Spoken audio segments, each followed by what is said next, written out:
کے لیے شدید خطرہ ہے۔ سموگ کی پیمائش ایئر کوالٹی انڈیکس یعنی AQI کے یونٹ یعنی اکائی سے کی جاتی ہے۔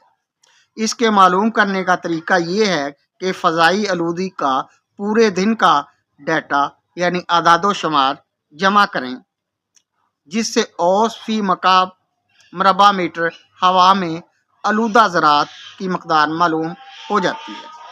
ہر علاقے یا شہر کے لیے فضائی ذرات میں آلودہ ذرات کا ایک معیار مقرر کر دیا جاتا ہے۔ کسی علاقے یا شہر کے AQI کے معلوم کرنے کا طریقہ یہ ہے، فضا میں موجود آلودگی کی مقدار کو 100 سے ضرب دیں اور اوسط معیار آلودگی، جو کہ پہلے سے ماہرین نے مقرر کی ہوتی ہے، سے تقسیم کر دیں۔ اس طرح AQI یعنی فضائی آلودگی کا